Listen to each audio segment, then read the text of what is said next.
What is up, freaks? Yeehaw! Welcome back to Rabbit Hole Recap. It's your boy Marty Ben here with Matt. I'm still down in Austin, checking out the city, checking out the scenes, getting acclimated with the Bitcoin scene down here. Matt Odell coming hot off a hot week. 2 appearances with Michael Saylor on 2 different shows on Michael's Saylor Academy yesterday with Stefan and Michael, and I forget the third gentleman's name. And then BTC sessions last Friday. You crashed that session. Yeah, just a little bit. The Sailor Academy was awesome. So much respect for what he's done over there. You know, such a great education resource, all for free, which is I feel like he doesn't get enough credit for that. That's pretty commendable. And Stefan, it was his final course. So Stefan's been working like super hard getting that Bitcoin course together. So everyone should go check that out. That's completely free. Yeah, go check it out. I was able to catch the first 20 minutes. Really good back and forth conversation. And then you and Stefan dove into why privacy is important right after Michael left, correct? Yeah, I mean, it was just the whole point was supposed to be like a beginner's an hour, a tight hour for a beginner on practically using Bitcoin, which is I kind of really enjoyed it because the three of us, me, you, Stefan, you know, we have hours and hundreds of hours of Bitcoin content, like no beginner content. So it was like a really nice tight hour of beginner content, and I sent it to a bunch of like friends and family and stuff. Because I think it's like it's a good place to start if you're new to Bitcoin. Yeah, I agree. No, I caught the part where you were just saying, hey, when you're taking custody, practice makes perfect. Spin up a wallet, send small amounts, get comfortable sending transactions, wipe the wallet, recover the wallet, get comfortable with that. That's what we got to do, freaks. Practice makes perfect in this space. Demands extreme responsibility. 100%. So Marty, notice this beautiful hat you got there. Are you officially a Texan now? Are we ever going to see you back in the Northeast, or is this a permanent move? I'll be back in the Northeast on Sunday. I don't know if I can ever be considered a Texan, having been born and raised in Philadelphia. Lived predominantly in the Northeast and Midwest for most of my life. It has a short stint in South Carolina. But yeah, no, I do think the prospect of me and my family moving down here for at least a couple years is looking pretty promising right now. After this summer, I think we may head south. The Bitcoin scene here is insane. It reminds me a lot of New York when I first moved there. And well, a lot of the New Yorkers have moved there. I know. I've met up with a bunch of them, catching up since they moved here, and it's exactly what it was like in New York. Meeting people for breakfast, for coffee, just to talk Bitcoin. Really high quality bit devs. That was thrown at Unchained Capital's offices last Thursday. Went to a barbecue after, and just the vibe reminds me a lot of what New York was last year, the year before, many years before that. It seems like the meat space shelling point of the Bitcoin mind share has shifted south, at least in my perspective. It was, and that's actually, when it comes to content, I think that it's important to be in these spots, like going to BitDevs and going through all of the PRs and all this stuff going on. It just like sharpens your mind to what's going on in Bitcoin and keeps you fresh. And obviously there's a lot of people coming in and out of town here. So for the podcast, it'll be easy to catch more legit guests. And then on top of that, cheat code. It is a cheat code. It is. Are you gonna come join us? It's an interesting. I might. It was I'll definitely come visit my Austin boys. I been meaning to for a while. I got to make it happen. I had massive FOMO. I still have massive FOMO because you're still down there. But between BitDevs and the beefsteak, I just ridiculous amounts of FOMO. But that's an interesting point you made about the mind share moving to Austin. I wonder, like, I feel like Bitcoiners are more mobile people because we have fuck you money. So I wonder if we see that happen more often, or if there's a lot of Austin maximalists that say like that this was the move, right? Like now Austin is the citadel of the United States. Like, is there going to be another move in 5 years or 10 years or something? I wonder. We'll see. Yeah, I don't know if this will be my permanent home, but talking to Parker Lewis about it, he describes it as we have to retreat to Texas, to Austin, batten up the defenses down here, and then attack north, east, and west as well. If you read my private messages with Parker, you would think part of his job description is just to induce FOMO in me for not living in Austin. What has he been saying behind the It's scenes? like his like new title at Unchained Capital is like just get as much FOMO into Matt Odell as possible. Right? I mean, it's pretty crazy. It's pretty crazy what's going on down here. It's a good vibe. It's a good vibe. I mean, the city does remind me a lot of Brooklyn. Some of Brooklyn, the social aspects of it in terms of virtue signaling, but I think the Bitcoin mind share more than makes up for that. And so it'd be cool to check it out. It's a nice walkable city too. I've been getting my steps in down here, and averaging well over 10,000 steps a day just walking around. I saw your final thought that you're going to walk more. That's the good thing about having dogs. I have to walk all the time. Yeah, it's I mean, Parker good told me. activity. Parker told me that if the mayor's office in Austin and the local government keeps going down a poor trajectory, then he's just going to run for mayor himself and take that on. So Yeah, that's how you. I don't find that hard to believe. I would completely see him do that. Oh no, he's dead serious when he says that. He ended BitDevs last week. There's a proposition vote May 1st. If you're down here, they're trying to get the tents out of the city again, the homeless tents, and that's how Parker ended the meetup. He was like, "Hey, if you're in Austin, make sure you get out and vote. And if this persists, I'm going to run for mayor." And he's dead serious about that. He's a very staunch Texan Austinite that wants to see the city thrive with Bitcoin in mind. It's fun. Hung out with Alex Leishman, been hanging out with Ryan Gentry from Lightning Labs a lot. There's a lot of good things going on down here. It'd be cool too. I'm going to put this out there on Chain Capital if you're listening. If you guys move to a new office, just get like a couple extra spaces. Maybe Great American Mining can rent one out. Lightning Labs business development team can rent one out. We're going to have a nice little mind share in the office. Think about it. All right. Should we get to Bitcoin? I mean, big list today. Yeah. Hit us. Current price is $54,480 according to Moody's dashboard. That's $40 off from what we're seeing on Crypto Watch. If you're watching the live stream, we're at a 1.02 trillion cuckbuck market cap right now. We're 16% off the all-time highs, which are $64,840.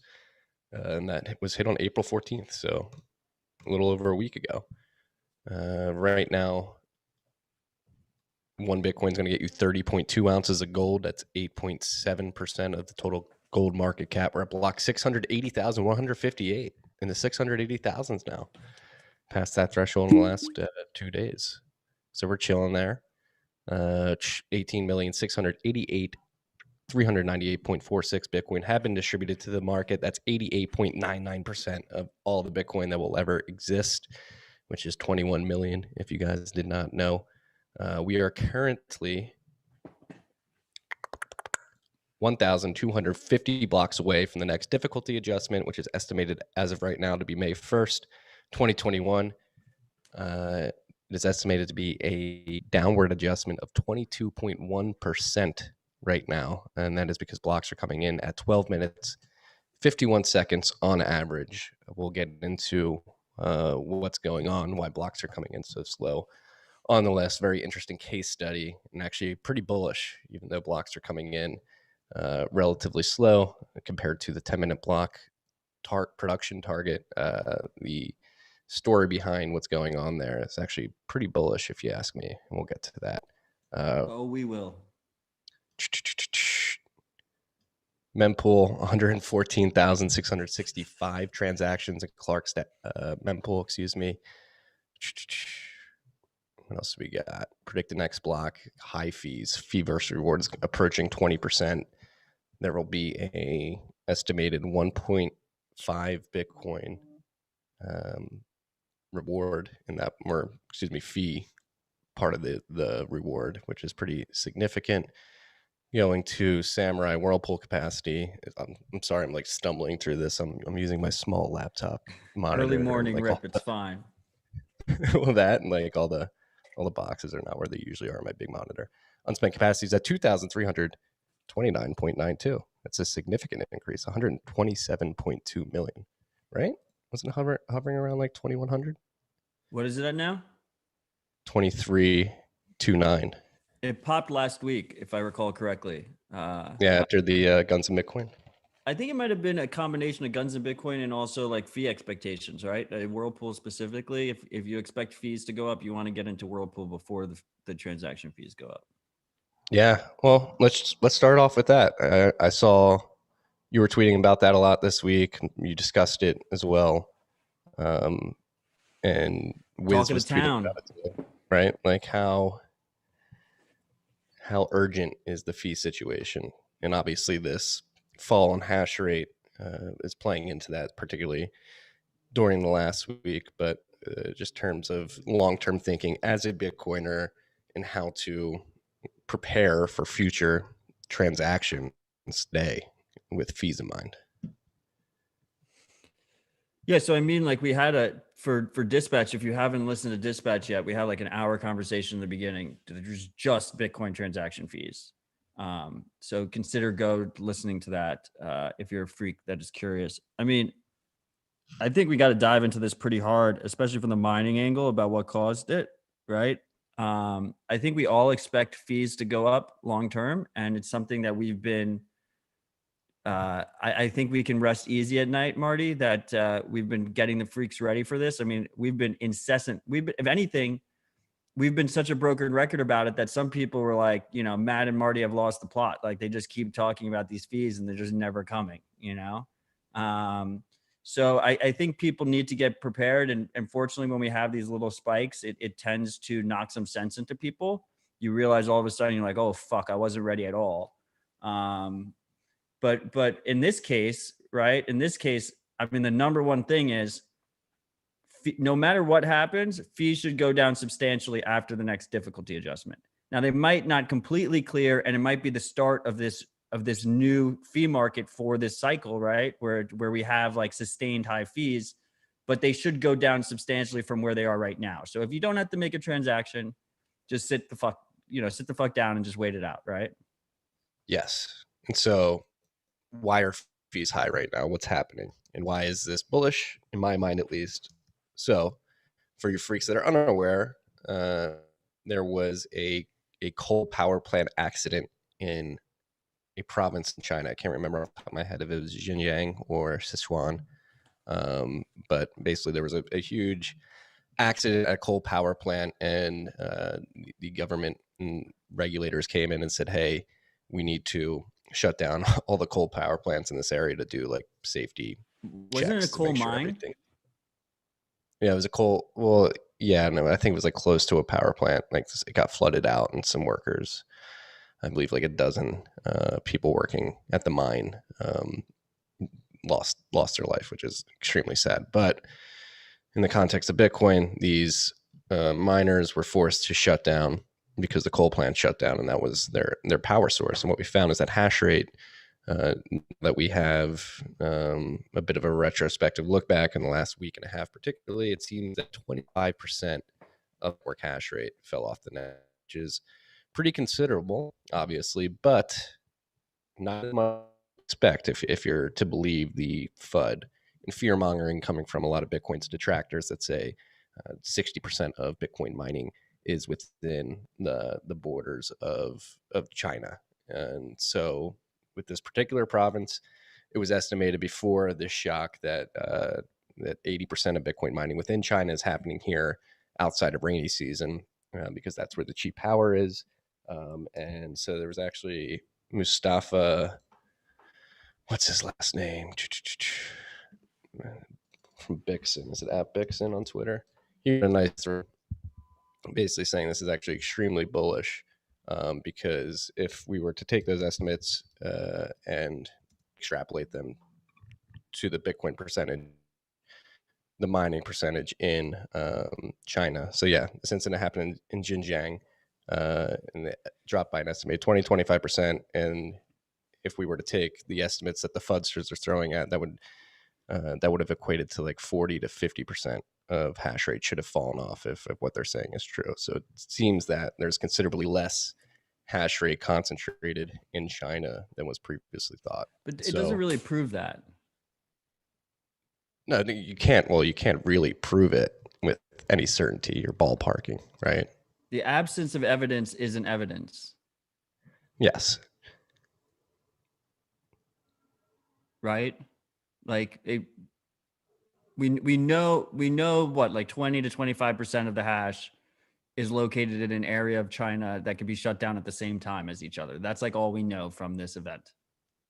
Yes. But you can look at pools, you see how much hash rate fell off the pools, and you sort of extrapolate from there as well. That's another data point that you take. And so at least a lot of people in the mining industry are saying, hey, this actually may not prove, but it may hint that there's less hash rate within China than previously thought. But in the context of fees and why fees are going up, obviously, if you have a lot of the hash rate, 25% of the network hash rate coming off the network, between difficulty adjustments, it's going to be the difficulty target's going to be at a certain point where it's expecting a certain amount of hash rate to produce blocks every 10 minutes. 25% falls off. That means blocks are going to come in much slower. And so at one point, on average, blocks are coming in at like 13 minutes and 30 seconds. Right now, as we said, when we're reading the dashboard, they're coming in at about 12 minutes and 51 seconds. So it seems that hash rate is coming back on. Kevin Zhang from Foundry, he said that earlier this week that he expected the miners that were forced to shut down, that were using the coal power plant electricity generation as their energy source, to come on within 1 to 2 weeks.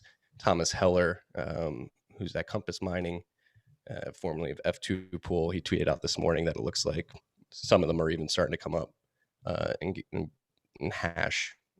They're turning their miners on again already, and that's evidence. You can see the pool hash rates, specifically the Chinese pools, starting to increase again. So it seems like the hash rate that was turned off is coming back on right now. Again, the next difficulty adjustment, 1,250 blocks, estimated to be May 1st, but that could be subject to change between now and then. I mean, I think the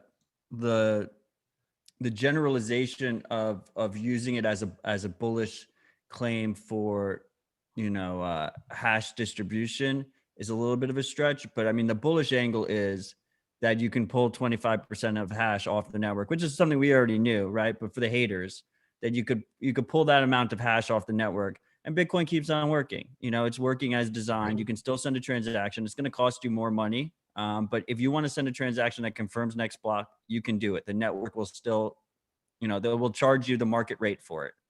But you can do it, and you could do it the whole time that this was happening. Yeah, like you think of disruption, 25% of the hash rate falls off, and blocks are coming in at 13 minutes and 30 seconds at the peak of the hash rate decline. Not terribly bad, right? And right now, like looking at mempool.space, low priority transactions. So if you're willing to wait a bit, 153 sats per byte, or $11.63. High priority, 262. So next block, 262 sat per byte, or around $20. The problem, Marty, is like in this fee environment, like the low estimate isn't really a good estimate, because it just can run away from you. Like I know I've had so many, and I think hopefully this will be a wake up call for a lot of people in the industry. We've come a long way. Lightning has come substantially far. For people like me and you, I don't even make many on-chain transactions anymore. I was ready for this. I can continue to make Lightning transactions, but there's still a big disconnect for new coiners, and this idea of trying to conceptualize what the fee market is, how to deal in a high fee environment, A lot of these wallets and services like aren't really set up to handle it. I mean, we have on the list like Cashapp, they increase their withdrawal limit because they pay the fee. They would increase their withdrawal limit from 10,000 sats to 100,000 sats today. So it's like, these are pain points. And specifically where I was going with that is, I've gotten so many DMs about it, which is one of the reasons why we focused on it on Dispatch. One of the reasons why we're focused on it now is like, there's people that like 3 days ago, they went on to mempool space, or their wallet was, either integrating with mempool's APIs or someone else's fee calculation APIs. And it said, if you want to get in 6 blocks or 20 blocks, you pay this fee, and then the fees just run away from you. Like they keep going up. So that prediction is a bullshit prediction. And it's very hard for someone to conceptualize, do I pay 150 sats or 200 sats or 250 sats per byte? And to me, really has always been, you either go for that next block in this kind of environment, you either go for that next block or you're in the long term. Like this idea that you're like targeting 7 blocks in like a high fee environment is kind of bullshit. I would agree with that. Yeah, it's too hard to tell. And then you're competing with like exchanges and other service providers that need to move Bitcoin around and will pay to do that. The service they're providing means they're willing to pay to do that. And so you can get squeezed out by them. Very interesting case study. And so I guess from a best practices perspective, what we can tell newer freaks, newer Bitcoiners, people who are just getting in, if you're buying on an exchange and you want to send a cold storage, when you do send a cold storage, you should always want to send it to cold storage or a wallet that you control at least. You want to make sure that you're sending UTXOs that are pretty big, right? Yeah, the bigger the better. Well, how big what do you think is the minimum amount, Marty? That's a hard question, right? I don't want to sound like an elitist. Pretentious asshole. Right? Like 1 million sats? 1 million sats? You think the right amount is $600? Anything under that is I mean, I would even say higher if you're stacking. Right now I've been saying 500,000 sats. So like our TFTC node, to practice what I preach, I moved it down to a 500 sat minimum channel. So if you want to open a channel, you can get like a high efficiency routing node at 500,000 sats. Yes. But that's a reach. Like I'm just trying to be accessible. Yeah. And so I don't want to put a SAT threshold on it, but just as you're transacting, you're thinking as a Bitcoiner, don't be sending like $5 you can't buck. Even now on Cashapp. You can't, like $50, like probably not enough. If you can't even do that on Cashapp anymore. Well, Cashapp is 100,000 sats, so it's $54 right now. Yeah, hopefully this pushes people towards Lightning, right? Exchanges particularly. Looks like I lost Matt. Yeah, that's the real answer. You see me now? Okay. Yeah. The real answer, and I said this on Sailor Academy because that video is going to last for a while. I was like, if you're watching this in like a year or 2 years, like you're probably just never going to touch the chain, right? You just onboard directly onto Lightning and you live there. And then if you hit a certain threshold and you want to put like your savings away, then you make an on-chain transaction. But most people will never hit the chain. They'll either use Lightning, Liquid, or another layered option. Yeah. And hopefully we see more adoption because this fee pressure is up. And I could see people clutching pearls right now and screaming, "Oh my gosh, Bitcoin's centralized. People aren't touching on chain. Like, is Bitcoin doing what it's supposed to do?" Yes. Like, this is something that's been predicted for a while. Again, I've talked about it many times in the podcast and the newsletter. December 2010, Hal Finney wrote a Bitcoin Bank's forum post on bitcointalk.org and basically predicted this. Like, hey, in the future, if Bitcoin reaches enough adoption, people are going to get priced out of on-chain, and you're going to have medium of exchange and stuff pushed to second layers. I don't think when he wrote the post, he envisioned anything like Lightning coming to market. He talked about like a free banking system where you'd have like Bitcoin banks have Bitcoin in reserves, and then they issue their own coins that can be used as a medium of exchange with lighter fees. But rest in peace, Hal. Since he's passed, we've had things like Lightning come to market, and I think that is something that's fulfilling the vision that he had from the onset. Like, these things are predictable if you understand the nature of scarce block space and just try to extrapolate scarce block space with a certain amount of people trying to use the chain. Yeah. This stuff's going to happen. Yeah, I mean, I triggered a lot of people this week because I said fees are designed to pump forever. But block space is scarce, and demand is trends up forever. So fees are going to also pump forever, and you should expect it. You should prepare for it. I think Lightning is, so the cool thing about Bitcoin is that you have a bunch of different, because it's an open protocol, you're going to have a bunch of different options. Right now you have Lightning Liquid and you have centralized custodial options. The centralized custodial options are obviously not ideal. That's probably more in line with what Hal was thinking, but at least they compete with each other and users can move. Liquid is like a balance in between, which is like kind of feels like a free banking type of situation with the federation, not quite custodial, but not quite trust minimized fully, and then Lightning is kind of this interesting beast that has more complexity, but as a result, you have a way less trust. And it's kind of interesting in this fee situation compared to, let's say, 2017. The similarities is all the Bcash shills have come out.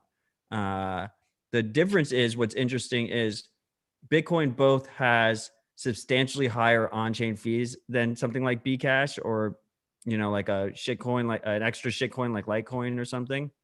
I guess Bcash is if not more of a shitcoin than Litecoin, even equal at least. Not only our on-chain fees are higher, but our Lightning fees are lower. So some Bitcoiners are paying the lowest transaction fees in the industry because they're on Lightning, or even if they're on Liquid. Very few people are using Liquid, but Liquid right now is 0.1 sats per byte. So, but then there's another set of Bitcoiners that are paying, the highest fees in the industry. So it's an interesting dichotomy, and it should, start pushing people into these other options, and pushing wallets into trying to figure it out. I mean, like, if you're a wallet, and you only offer on chain, you're like, what the fuck am I doing right now? Like, my users are just going to move to other wallets, things like Moon Wallet, which, are focused on being both Lightning and on chain and giving you that flow. MUUN, Moon Yeah, Wallet. they got to change the name. I'm sorry, guys. I love you, but it's just like so hard to talk about on air. The other thing is that I wanted to mention, and maybe you can, since you're on the mining side, I think it's really cool that people forget about transaction fees, is that in this situation, right? Like, you have 25% of the miners leave the network, right? Or approximately. And so then you have the remaining miners, right? And you have this difficulty adjustment that is supposed to target 2 weeks, right? But when you have less hash, it's going to take a longer period of time. And this is where you end up in this situation that all the fudsters love to call, like, the mining death spiral. And what's really cool about transaction fees is the free market essentially comes in and increases transaction fees with demand because the blocks are coming in slower, and it incentivizes both. It provides a higher profit margin. People like you guys, like at GAM, are making way more money because of the transaction fees. And even if in an elongated period, it can incentivize people to bring hash online that wasn't online before, because they want to get that profit, which is really fucking cool way it works. Yeah, it's extremely dynamic. Can confirm. I've been watching our rewards flow in from our pool over the last week, and they have gone up. We've been stacking more sets than we would have if hash rate remained stacked or was going up over this difficulty epoch. And yeah, like you said, like the way mining economics work, like, you're basically just looking at a profitability level that takes your electricity costs into consideration, and obviously the block reward and the amount of dollars that you can get from that to liquidate to cover OPEX, and hopefully hold some sats on top of that. And so if fee pressure goes up and you're stacking more sats per block as a miner, like, there's certainly situations out there where you may have people who have S9s and have like a 3 cent electricity rate where it wasn't profitable a couple of weeks ago, but now that hash rate has fallen off and block rewards have gone up, they can plug in because it actually makes sense. It's profitable. They're going to be able to cover their OPEX and stack some sats on top of that. And yeah, it's extremely dynamic. And another thing this situation highlights, and obviously my book here, disclaimer, I work for Great, but I think it validates one of our theses, which is that if Bitcoin wants to be sufficiently distributed and miners want to be sufficiently robust against these types of events happening on power grids, like off-grid mining is going to be essential. Like this modularized container mining that we're doing in the field sort of distributes our operational risk across many different geographic locations. So we don't find ourselves in a situation where one big act of a government regulator coming in and shutting down a centralized on-grid power facility affects our whole operation. We do certainly have instances where a well pad could have some flow issues or something like that would take down a container temporarily, but with our off-grid distributed model, we don't have really concentrated risk from a regulatory or just freak accident perspective, which is something to think about. No, yeah, that's a really cool dynamic. Yeah, I mean, yeah, and it's I think on grid versus off grid, particularly like 5 years from now, it'll be interesting to see how that shifts. Obviously, it's predominantly on grid now, but it'll be interesting to see if people get priced off the grid or if grid systems start producing considerably more electricity that can then be eaten up by miners, the extra excess capacity. Great case study in Bitcoin. System's extremely robust, extremely resilient. I think it's bullish. I do think, you said it's hard to tell, it's hard to prove. I do think this does give us some insight into I don't want to say fact, but the possibility that there is considerably less hash rate within China's borders than a lot of the FUDsters would like us to believe. I just don't understand how 25% of the hash getting cut off in a single street is being flipped to say like, oh, this is like great for distribution of mining. Well, no, I said in the newsletter I wrote earlier this week, it is certainly still very concentrated, but not as concentrated as many would have had you believe. And there's another actually interesting tidbit with this particular situation. This may expedite the annual migration of Chinese miners to the Sichuan province from Xinjiang because of the rainy season, which is starting now. So it's like about to happen, right?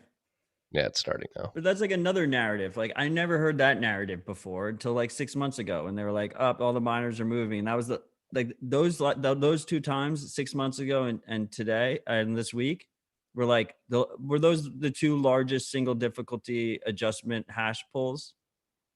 Let's pull it up. I know you don't like this website, but my favorite BTC. Like just to steel man it for like a second, like we don't trust the CCP, right? So like if the CCP is cutting 25% of the hash, they could easily leave the remaining 20% they have online just to be like, oh, it's only 25%. Yeah, that's a good point. They could be testing us, they could be fucking get us used to, seeing these rug pulls in hash and not get, triggered by them. Not like I was saying to, and I want to be absolutely clear here that, I am, if anything, I get shit for being too bullish on Bitcoin. I'm extremely bullish on Bitcoin, but I think it's important that Bitcoiners are adversarial. And if you were going to talk about a state actor fucking with Bitcoin, one of the ways the argument is that they would pull a large amount of hash at the beginning of difficulty adjustments. And It's like, I feel like we're trying to normalize this idea like that's happening. And I think a very common sense thing, if you see a large amount of hash get pulled in the beginning of a difficulty adjustment and you're a large transactor, is you should take more confirmations. Like you shouldn't all of a sudden you're gonna want more confirmations before you like actually settle a transaction. Yes, that's a very good point. Extend that beyond 6 confirmations, which for some reason is the industry norm at this point, especially if you're sending large amounts. You don't want to get double spent. No, it was interesting, the timing of this at the beginning of the difficulty epoch. But maybe it was an unsuccessful attack or attempted attack, right? I think they thought they were going to have more. If it was an attack, like I honestly think it was just people scrambling to quell fears in the social sphere in China And then over the. I'm curious on your thoughts here too. There's another theory, and this one, like, to be honest, like I just love these theories, so I'm just gonna say it anyway. What are your thoughts about like a cartel of miners? So like let's just say, like, there's like 20%, like there's a group of like guys, that have known each other for a while. Our space is kind of incestuous. I imagine it's the same in Asia. That know each other, and they want to create they want to induce a fee spike. They want to induce sustained fees for the rest of the year, like a fee FOMO type of thing. Like, I feel like if you pulled, and this is something I've been hearing, but you like pull 20% of the hash and you create this fee spike, we're more likely to like continue the backlog after this than not. Would you agree? Well, it depends how much difficulty falls by during the next adjustment. Right. Because right now, U.S. 6 months ago, yes, was the second largest adjustment at beginning of November at 16.05%. The largest adjustment happened in 2011, around 18%. And as of right now, that one doesn't count. Yeah, it doesn't count. So modern times, November 2020 was the most massive at 16%. And this one right now is estimated to be at 22.1%. I wouldn't be surprised if this ends up being low 20% by the time it happens, like around 18, 19%. So that'd be pretty significant. Yeah, it'd be like the same that happened in November. In November, it started way high. And then by the time we got to the end, more hash came back on the network. Yes. And if it is to believe the stories that are coming out of China in this particular region with these particular miners that were forced to shut down, again, it seems like they're already coming back on. And if they're not already back on within the next week, most of them will be plugged in again within 2 weeks. And at that point, you just have difficulty fall by, let's say, 15 to 18%.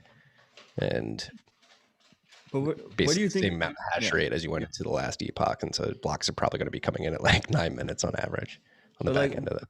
What do you think about the theory in general that we could have? I mean, this is one of the reasons why the difficulty adjustment is so large, that it takes, the target is 2 weeks. We saw with Bcash early on, they like switched their difficulty adjustment to like a 48-hour period or whatever. And it was super gameable by like cartels of miners. Like they could just pull hash and then put hash back on after the difficulty adjusted and fuck with everything. But what do you think about the theory just in general that we could see, maybe not even 20% of miners, that we see 10% of miners or 15% of miners like playing games with their hash to try and like we saw in 2017, right? We saw like Roger Ver and stuff. At least we suspected them in combination with Bitmain. They were trying to juice the fee market to pump shit coins, right? Like, how is that argument not still on the table? Like, how could these guys could be neck deep in whatever shitcoin. Yeah, and they could be like juicing fees, and then they also get to double dip because if fees stay up after this, then they'll get even more profit. Yeah, I mean, you gotta. Everything's on the table, right? It's certainly possible.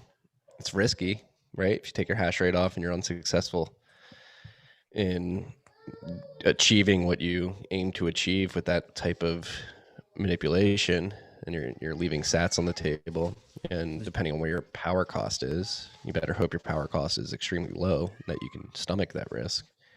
Yeah, it's certainly possible. I was talking to Jimmy Song last week about another type of mining collusion that some people believe goes on, which is like at the top of these bull markets, you have large miners basically dump a ton of Bitcoin to crash the price and then squeeze out smaller miners and consolidate the mining industry.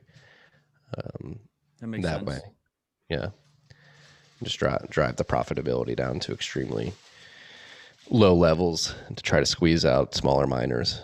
It's one theory that exists in the Bitcoin space as well. Is during these extreme bull runs, they try to suppress the price and consolidate hash rate within a fewer players. I mean, if the goal was to pump shitcoins, the shitcoins are pumping, right? Like They're pumping. Bcash is up significantly, and the miners can switch to Bcash if they That's needed true. to. You profit switch if they needed to.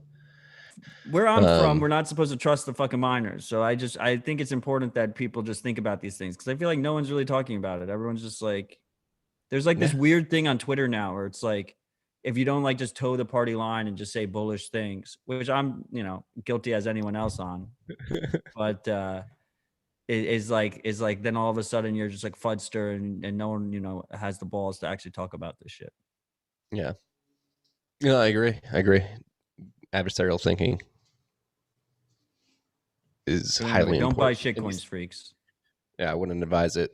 These things can certainly happen. They may be happening. Again, I talk our own book at Great American Mining. Like we don't play those games. Please. Allegedly. At least not yet. I don't know. Like maybe at scale. We think about it. I doubt we will, but I don't think we would ever. We're dedicated to Bitcoin. Yeah. Then you have like the other thing, like the slush pools, the miners that sort of align with the slush pool mentality that they've had since they entered the mining space, which is just be true to Bitcoin. There's a lot of those that exist out there, but there's also those miners that just honestly don't give a fuck and they just want to stack as many sats as possible or as much you want or USD as possible, and they'll play these games. So something to take into consideration and to understand. But yeah, I mean, I think it's a very interesting case study we have the last 2 weeks. People are like, "Oh, this is boring. It's not interesting at all." It's like, It's the best part. You get some insight into Chinese hash rate. You get some insight into how the decline in hash rate will affect fees and what that will do for miner profitability and what fees people are willing to pay to get included in blocks. All around, it's win-win. It proves that Bitcoin's resilient, difficulty adjustment works, and that a fall in hash rate is not going to destroy the network. So very, very interesting stuff. It's important for the freaks to realize, especially our new freaks that weren't around for the hash wars in 2017, is that if Bitcoin relied on the good faith of miners, it'd be a failed project. The key is that we don't have to assume good faith. We just have to assume that they're greedy and they're going to act in their own best interest. And Bitcoin is robust because of that. Yes. I think that's another way to put that, is that the lesson the market learned in 2017 is that miners are at the will of full node operators. Miners are I mean, some people don't like this terminology. They're literally slaves to the network and the consensus at any given point in time. If they want to get paid out and receive the rewards for expending energy and doing the work to find a hash that allows them to add blocks to the Bitcoin network, they better be following consensus rules and making sure that only transactions that fall within the rule set are being included in blocks. Well, I mean, I think some people, yeah, they waste all that energy and all that money that it took to get that energy.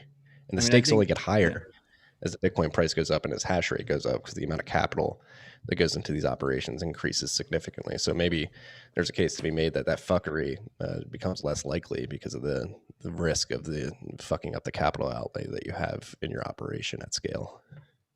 I mean, I think slaves is a little bit, people tend to go a little bit, people hate nuance, so they go a little bit overboard. I think it's more of like a type of a Mexican standoff situation. That's at least my opinion. I think all stakeholders in this system can cause chaos at scale. And we're loosely incentivized via loose game theory that we're not going to want to cause chaos because, we have massive incentive to see the Bitcoin price increase. And chaos is obviously bad for business. People want stability and predictability, and they don't want chaos. Agreed. I think Bitcoin's incentives are beautiful. I think they work. Everybody, the only winning move is to play along, as Michael Goldstein famously tweeted out a couple of years ago. All right, let's get to the list. Venmo, they added Bitcoin IOU support, no withdrawals. Do not buy Bitcoin on Venmo Or Robinhood. or Robinhood. Still yeah. Didn't that dude come out and like posture like they're going to add the ability to withdraw? Yeah, they're all posturing. Robinhood's posturing, and Coinbase, and Venmo is posturing, and Venmo's owned by PayPal, and so PayPal has been posturing. But I'll believe it when I see it, And until then, nobody should be buying from them because nobody should be keeping custody with these providers anyway. So if you can't pull them off, then they're completely useless. That said, as we've seen with the Doge pump, retail is filled with idiots and they like these platforms. These platforms have tons and tons of users. So, from a number go up standpoint, Venmo adding, Bitcoin buys should increase the purchase base, and it should increase the price. I mean, I think it's still as much as it's a roll your eyes type of news to me, especially, the Twitter accounts that love to embellish news like this and don't mention the fact that there's no withdrawals and they make it seem like it's super, super moon things. There is definitely a balance in between there, right? It's not I put it right in the front. Like it's not non-news. It's just not as bullish as people make it seem to be. Yeah. I think it's a news in the sense like social acceptance.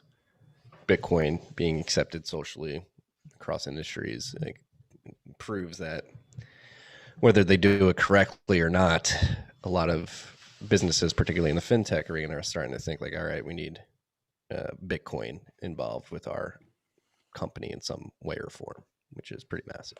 I mean, in the US, there's only 3 really major payment P2P, air quotes, P2P payment apps.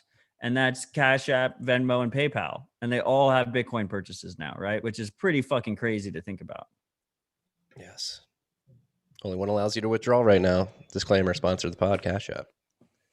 And they raised their withdrawal limit. So be aware of that.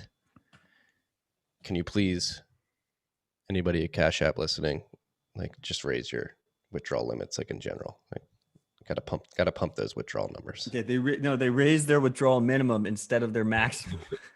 Yeah, let's raise that max. WeWork, another company that feels compelled to posture like they know about Bitcoin. They're accepting Bitcoin as a form of payment, as well as other cryptocurrencies as well. I believe Coinbase is their payment processor and BitPay. Not surprising. They're accepting Bitcoin, Ethereum, USDC, and Paxos, and several other cryptocurrencies as payment for its offering, and it will hold it on its balance sheet. All the cryptocurrencies are just Bitcoin. They didn't really say. I'm just going to assume only Bitcoin. I didn't list the other cryptocurrencies there. Also, Venmo has a bunch of shitcoins they added as well, and I just didn't mention that. Yeah, but it's like isn't Venmo like the bland Bitcoin, Litecoin, Bcash, and Ethereum or something? Yeah, I hate that they all add Bcash, man. Like, what the fuck? Right. Where's the due diligence period where you're like, I'm just gonna add this completely insecure garbage fucking Bitcoin fork that's super scammy? Yeah, I don't know. Sucks. People are lazy, and WeWork's a terrible company. I mean, this just seems like a PR ploy by them. But it's cool because they're accepting it for payment. They say they're going to hold it on their balance sheet, and they say if contractors want to pay them, that they'll pay the contractors. And if contractors will accept, Bitcoin, then they'll pay them in it. And I think it goes hand in hand with Coinbase has they have a big contract with them in terms of office space. But yeah, this is what you kind of, this is, I think it's more bullish than a 2017 news headline where they're just accepting it for payment and immediately converting it. Yeah, but BitPay, Coinbase as their partners.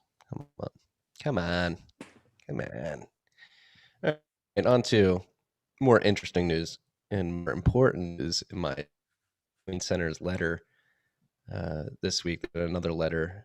They sent this directly to the Financial Action Task Force, which again is an unelected group of bureaucrats who create guidelines around KYC AML compliance that for some reason all of the large financial institutions just adopt wholeheartedly. And so Coin Center wrote a letter and comment to the Financial Action Task Force and their posturing about potential guidelines that they're going to put forth for virtual asset service providers or anybody, Bitcoin exchange, any other service provider that interacts with Bitcoin and cryptocurrencies about KYC AML. And I think this was really well done, particularly the really pushing the ball forward and hey, if you're tying identities to particular addresses with particular amounts of Bitcoin, you were literally putting people in physical harm's way, which is something we just need to keep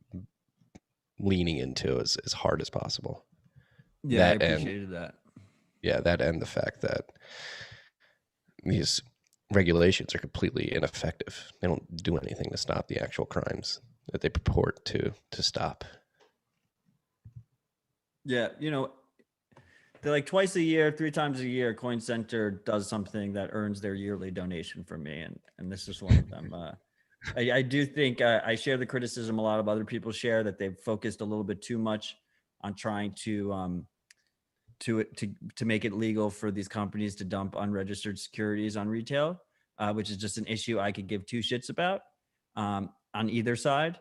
But it's nice to see them come back to the basics of basically as simple as, they said it straight up. They were like, having KYC information tied to a Bitcoin withdrawal address is extremely dangerous for users, which is fantastic. That's clear, straight to the point. Love to see it. Go support Coin Center. Shout out Jerry Brito, Niraj, Peter Van Valkenburg. This was actually from Peter specifically. Really straight to the point. Good letter. I mean, again, we said it last week, FATF isn't even a legal entity in France. They're not even, it's some weird attack on society that was just nobody voted for them. Nobody asked for them. They didn't go through any legal procedures domicile as a regulatory agency, apparently. And yet they have all this power. It's weird. Why do these people have all this power? More people need to speak up against them. Don't give them the power. We need to destroy the Financial Action Task Force. There's 2 demons within there that we got to protect ourselves against. Everybody else may be well-meaning people, but there's definitely a demon or 2 within the halls of FATF. So shout out to Coins. Be aware and just fight back. Keep leaning into the fact that these people are unelected. They shouldn't have no say over any of these regulations. And more importantly, these regulations are wholly ineffective. They literally do not stop the crimes that they're trying to, and they put more people in harm's way than they save people. Bitcoin and governments, Turkey. They want to ban Bitcoin. Turkey's banning Bitcoin. This is interesting, right? They want to ban Bitcoin payments, not. Yeah. You can buy, hold, sell, trade. You can't. They don't want you to go buy a sandwich with it. Are they doing that buy, hold, sell, trade? They want it on third parties, though, right? Of course. I mean, you're going to do it on a regulated custodian. But this is what we've been talking about, right? Is they go for the withdrawal and the circular economy. The real threat to these authoritarian regimes is Bitcoin becoming a proper circular economy, and you just route around all of their bullshit. Yeah. So they don't want merchants downloading BTC Pay server, accepting payments that way. They don't want individual citizens sending Bitcoin to personal wallets. So here is the official press release and the bullet points they have laid out. Crypto assets entail significant risk to the relevant parties due to the following reasons. They are neither subject to any regulation and supervision mechanisms nor essential regulatory authority. Their market values can be excessively volatile. They may be used in illegal actions due to their anonymous structures. Wallets can be stolen or used unlawfully without the authorization of their holders, and transactions are irrevocable. So they're doing it for their own protection. Yeah. Yeah, another classic case of the state doing all this, taking these freedoms away from you to protect you. You are not smart enough to protect yourself. You need the Turkish government to come in and protect you from yourself. Any Turks listening to this? Another key aspect here, and you mentioned it in passing, this is why it's so important that we have open source projects and tools like BTC Pay Server that allow these merchants to, disobey their masters, and because like a BitPay, or even, fuck BitPay, but like even like an OpenNode, who we love on the pod, but is a centralized company, they can't operate there. Like as soon as the end of this month, they'll be breaking Turkish law if they operate there, right? But with BTC Pay Server, it's a free open source project. If a merchant wants to keep accepting payments, they can, and they can do it on their own in a self-sovereign way. And if governments want to try and enforce it and stop it, they're going to have to go store by store, merchant by merchant, and basically like get them in like undercover operations, right? Where they like pretend like they're just a customer or a client that wants to pay in Bitcoin, and like catch them in the act. That's like the only way to enforce it. Yeah. Dirty bodega owners accepting Bitcoin without the eyes of the state protecting you from yourself. How dare you? Off to the gulag. Speaking of BTC Pay Server, let's just go right into shout outs. We got 4 shout outs this week. Before we forget, let's get into them. First one good shout outs this week, too. This person was very proud of you last week, Matthew. I'm drunk after listening to Matt call out Sailor's custody strategy to his face and trolling Tina on sessions tonight. Such a good time. Never change, Matt. Marty, you're cool, too. Your boy and poker buddy, Nate. Cheers, Nate. Shout out, Nate. I wasn't able to hear you call out Tina. Well, what were you saying? He was too bearish? Yeah, I hit him with a little bit of taste of his own medicine. It got a little bit excessive. I will admit it wasn't. Had a little bit too much to drink, but it was a fun time. Matt, what are you talking about? I hit him with his own medicine. He's like fucking. I think.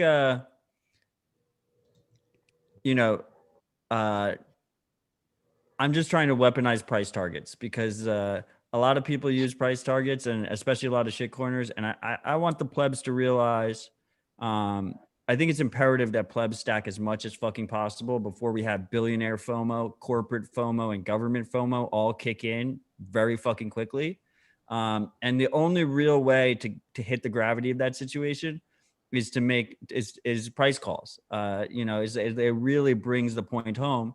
And Bitcoin Tina, like he pretends to be a bull, but he was saying like 200K by the end of the year. And that just seems really bearish to me. So, but I love you, Tina. 100%. Love you.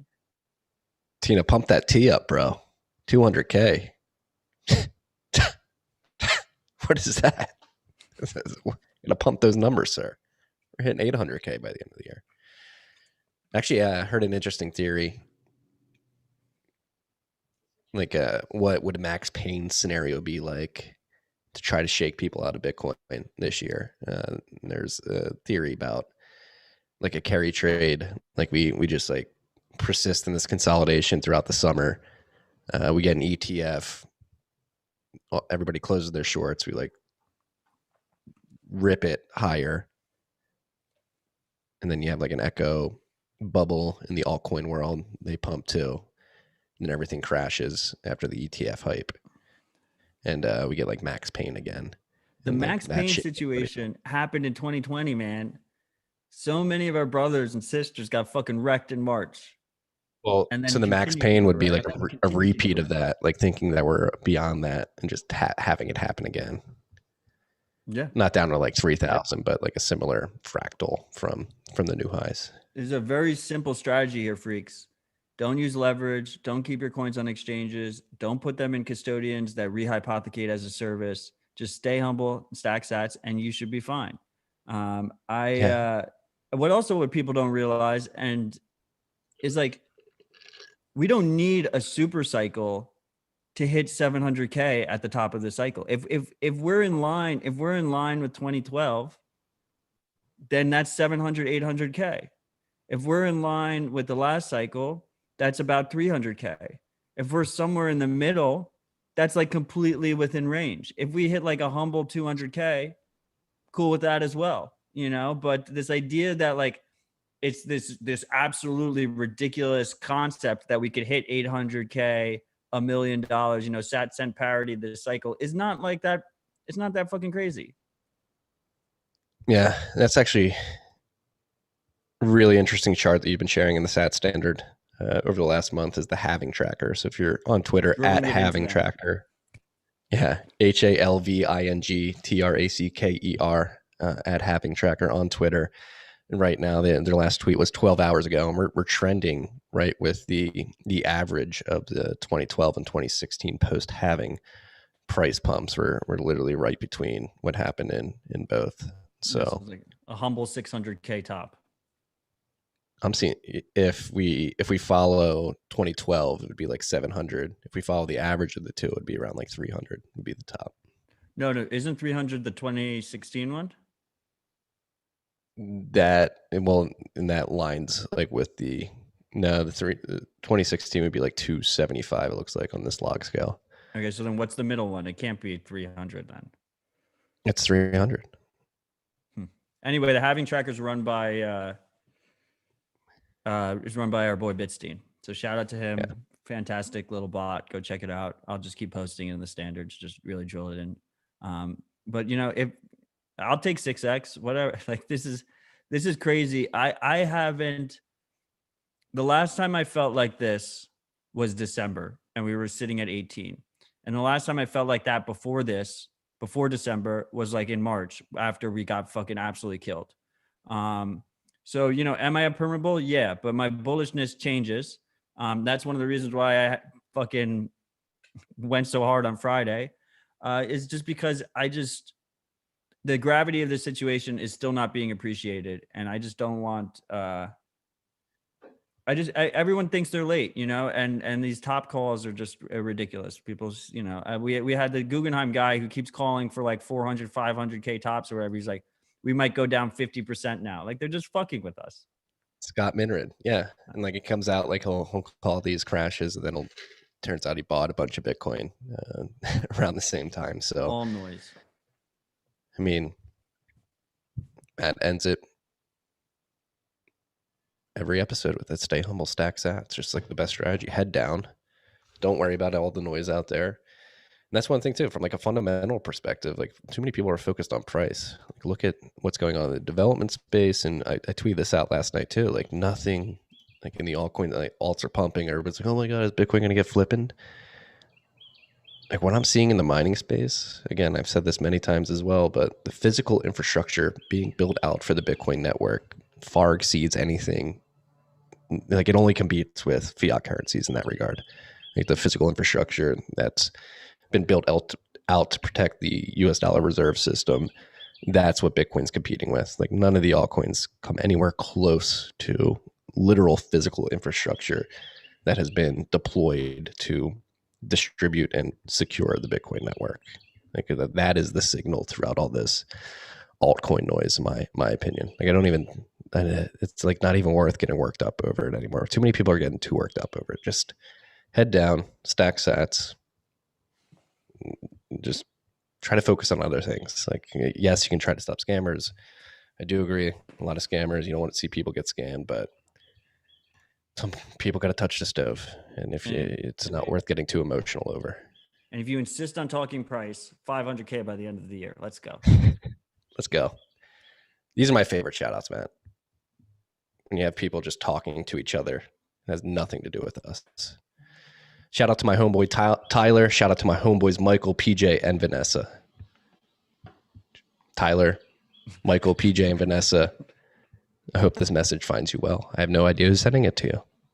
I love it. Again, my favorite type of shout out. Let's get the last shout out here. First of all, huge thanks to Marty and Matt for making my week every week. All right, I'm calling the freaks for help here. I'm sick and tired of hearing the central banks touting their worthless CBDC initiatives. Christine Lagarde's latest rant saying that people want private but not anonymous cryptocurrencies push me over the edge. Let's all start to call them for what they really are, surveillance tokens. I'm a pretty big believer in the power of the meme. And if we all meme that shit right back at them all over the internet when they try to push their Orwellian nightmare on us, I think we may win. People will start to automatically associate their CBDCs with surveillance, even if they first don't understand why, but it will make them think. So, freaks, please let's start using the correct term. From now on, it's not CBDCs, it's surveillance tokens. Stay humble. D. I agree with that. Yeah, I mean, I've always hated CBDCs is like such a blockchain or shitcoiner fucking term. Like that came out of nowhere. Fuck you. Just a horrible Right. term in general. It always bothered me. And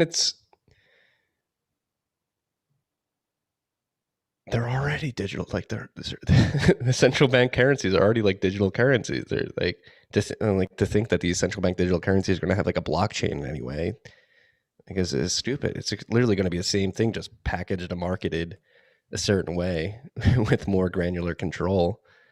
That yes, it's a surveillance tool.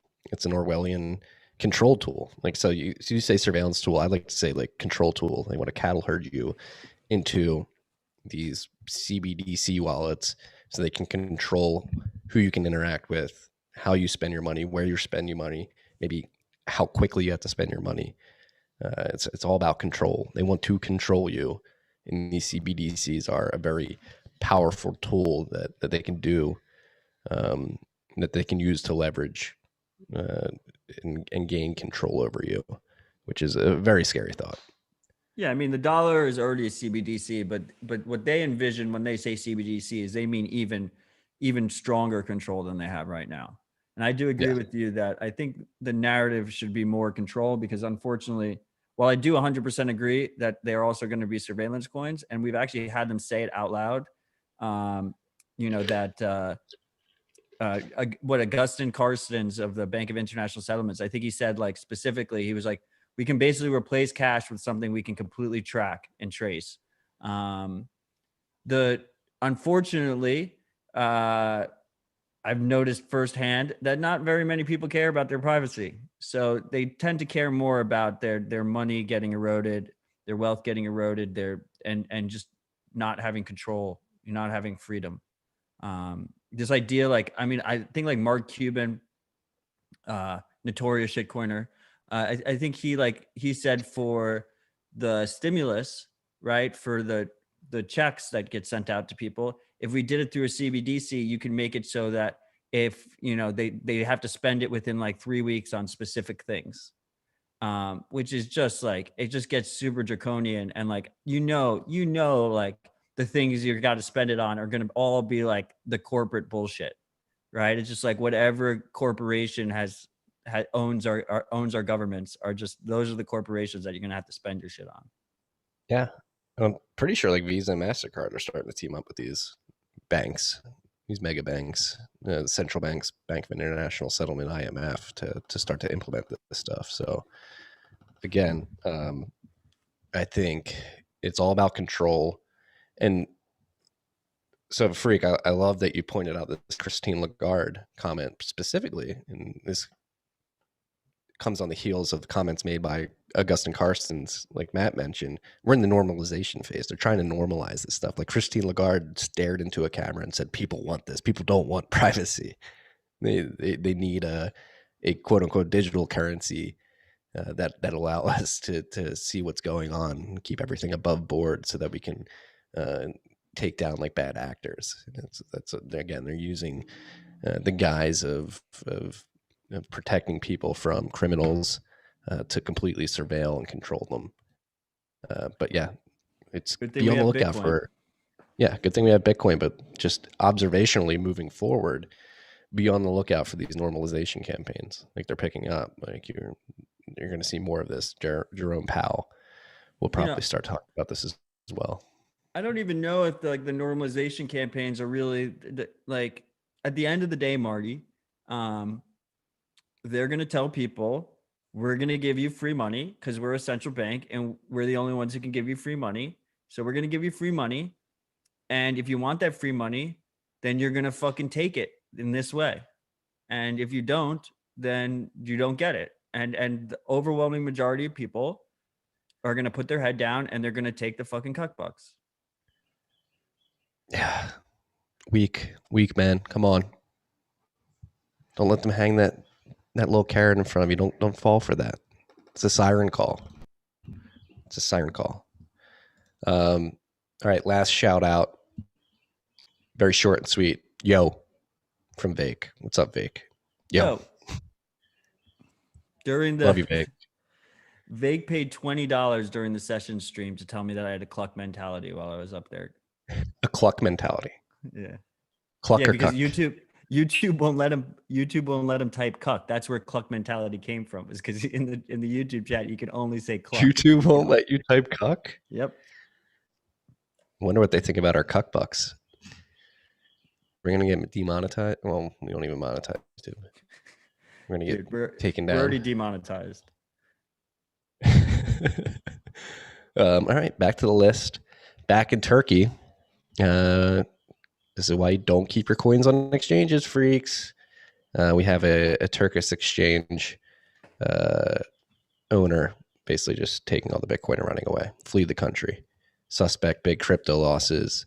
As exchange CEO goes missing is the headline from Bloomberg earlier this morning. The exchange is THODEX, THODEX. It's a tiny exchange. I wonder, it's awfully interesting that, 10 days ago or 5 days ago, 6 days ago, because it was in between last RHR. So 5 days ago, the Turkish government says that at the end of the month, they're going to attempt to ban Bitcoin payments. And then this guy exit scams, right? So I feel like, fuck him for exit scamming, but maybe it was oh shit, I just got to get the fuck out of here. So I'm just going to steal all my customers' money as much as possible before that happens. Or if it's a small exchange, like you said, is it a false flag? A reason? It could be. That's a good point. Because that's the second bullet point of the synopsis of the article is the market needs to be regulated, advisor to Erdogan says. So that's a perfect false flag. Right. All you have to do is pay off one guy, right? You pay off one guy who's already probably a little bit corrupt, and then you just you use it as a pretense to crack down on the bigger exchanges. Yeah. We need to protect you. Government coming to protect you. They always do a good job of it. So trust them. We talked about this earlier in the episode, but we'd like to see more exchanges adopt Lightning and onboard people via Lightning to help reduce fee pressure.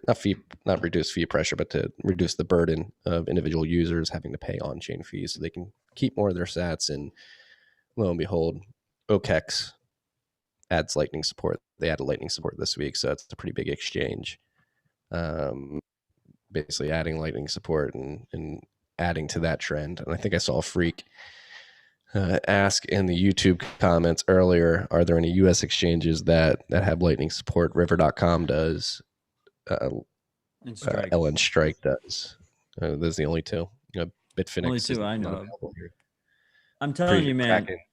Kraken's publicly working on it, so hopefully they'll have that released soon.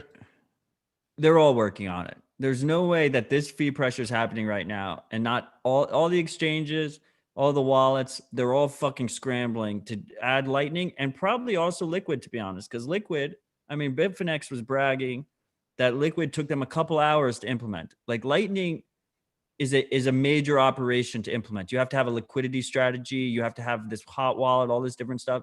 Liquid, while I understand that a lot of people don't like the trade-offs, especially the hardcores, because there's more trust in this federation, uses the same Bitcoin APIs. They built Liquid to be basically a federated version of Bitcoin. It's got the same UTXO models. Everything is super easy for these services to implement.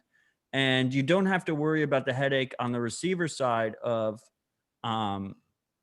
liquidity or liquidity management or having any inbound. So I could see Liquid becoming, look, if Liquid isn't successful at getting adoption now in this fee situation, they're never going to get it. And I could see it getting, it makes sense to me almost from a stacker's perspective that, we were talking about what's a good amount to withdraw when you're stacking. If you could just, auto stack $50 a day or a week or whatever to a liquid wallet. And then so you go from a custody to less custody. So you have a little bit less, you have significantly less custody risk than if you keep it with a single exchange. And then once you hit, 500,000 sats or a million sats, then you come back on chain or you go into Lightning through there, right? Like that flow kind of makes sense to me in terms of a stacker's mentality. Yeah, I like that flow. Yeah, and why not? Optionality is what you should look for. Different strokes for different folks. Some people would prefer Lightning. Some people would prefer Liquid. Different types of users, different solutions provide different utility. So why not create optionality? Any of you Bitcoin exchanges out there that are messing in shitcoinery, you're basically dropping the ball providing these services for probably like your core customer, which is Bitcoiners, who you should probably be trying to drive more value towards instead of chasing the fees of shitcoin casinos. I know it's very lucrative.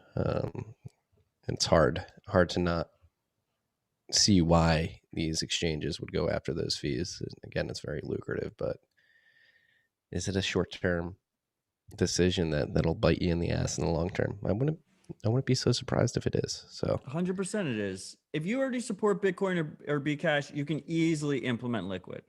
Just get it fucking done. I think like right now, what is like Bitfinex is the only one that I know of that offers it, and they offer both Lightning and Liquid.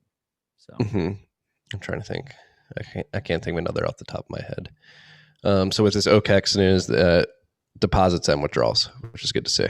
So you can both send Bitcoin to sell if you're into that, or withdraw to a Lightning wallet using OKEX. So shout out to that team. More pressure. All you exchanges out there, get on it. Cashapp, get on it.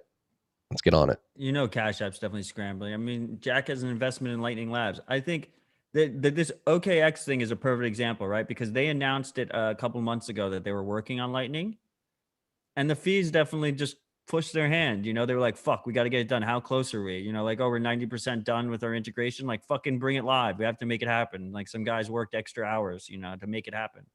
And that's exactly what we want to see from the fees, right? It's like they create good incentives to be more efficient on chain. Yes.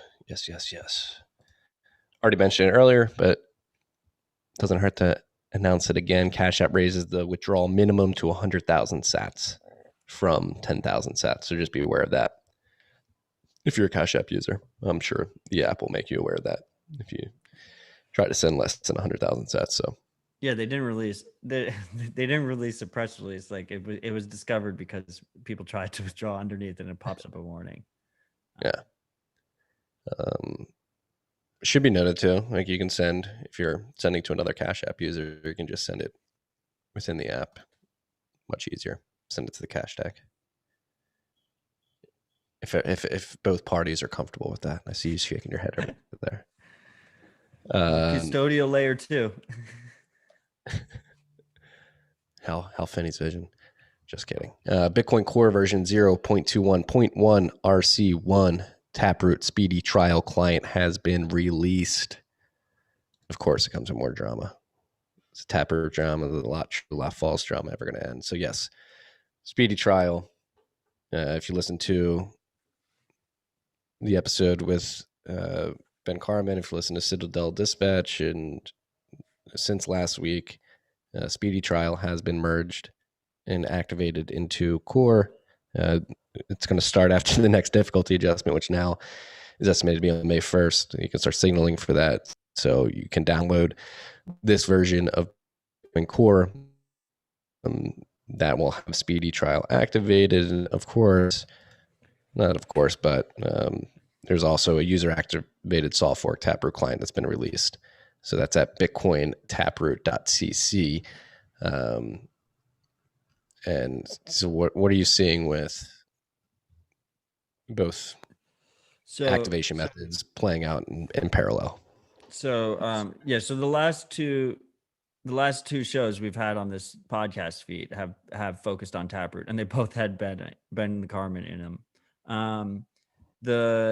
So Speedy Trial is included in both clients. This second one, this user activated soft fork version, is if speedy trial fails, if miners fail to signal, which it doesn't seem like they will. It seems like there's over 90% support to signal for Taproot within the 3-month signaling period of speedy trial. But if that weren't to happen, anyone running this alternative client, Bitcoin Taproot.cc, would basically UASF in Taproot, I think October 22nd. Is somewhere around there is the time for them to do it. So it's like kind of like a gun to miners' heads. It's probably a little bit premature. You could technically run it after speedy trial happens, and there'll be, if speedy trial, if the signaling fails, you can run it at that point, and there's no difference than if you were running it today. But it's good to see adversarial Bitcoiners still out there. It's important that Bitcoin Core isn't like this behemoth that can't be touched, I think, in my opinion. And I do think it's a very interesting thing to keep in mind that in Bitcoin OpTech, I love Bitcoin OpTech newsletter, but they did not mention that this UASF client existed. They only mentioned the Bitcoin Core client, which is a very interesting thing just for the freaks to keep in mind. Beware, freaks. Again, I think both, obviously Matt said both have speedy trial activated, so that signaling will start at block height 681,408. So that's when signaling will be possible. Earliest activation with the user activated soft fork, and I believe speedy trial as well with the Bitcoin Core release as well is November 12th. Yeah, you're going to win the bet.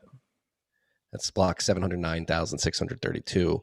Latest activation with the user activated soft fork would be around November 11th, 2022. And the timeout height, if none of this works, is 760,032, block 760,032, which is estimated to be around Halloween next year. No, wait, that's when the UASF comes into play, right? That's when it times out. That's when it times out. That's when, like, if you don't get 90% threshold with the user activated soft fork, then we go back to the drawing board. Yeah, no. The UASF, if you run the Bitcoin Taproot.cc client, it's going to force Taproot in October 2022. It's a timeout height. Okay. So the timeout isn't just stop. It's just like, all right, it's activated if you're running this. They both have speedy trial in them. So that's a 3-month signaling period. It's a 3-month signaling period. If miners signal, then both clients will just proceed for activating Taproot around November, right, of this year. Marty wins the bet. I pay HRF 1 million sats. If that 3-month period, we don't have 90% miner signal, which once again, I expect that we will, but we don't. Then the UASF nodes will fork off the network in October of next year. And, it's yet to be seen, what happens in that situation, right? There's going to be there'll be a fight. It'll be like, kind of like 2017. It'll be a Mexican standoff probably leading up to it. And we'll see who goes where. Yeah, I don't think it gets to that point, but if it does get to that point, this is how it will play out with this client specifically. Aaron Van Weerdum, incredible technical writer over at Bitcoin Magazine, has written a write-up for this. If you're interested to learn about that, he dropped that 3 days ago. So if you want to learn more and have that articulated in a much more technical fashion, and has laid everything out over at Bitcoin Magazine. So we're going to link to that in the show notes. And now we're at software updates. Very short software update week. 2 lines.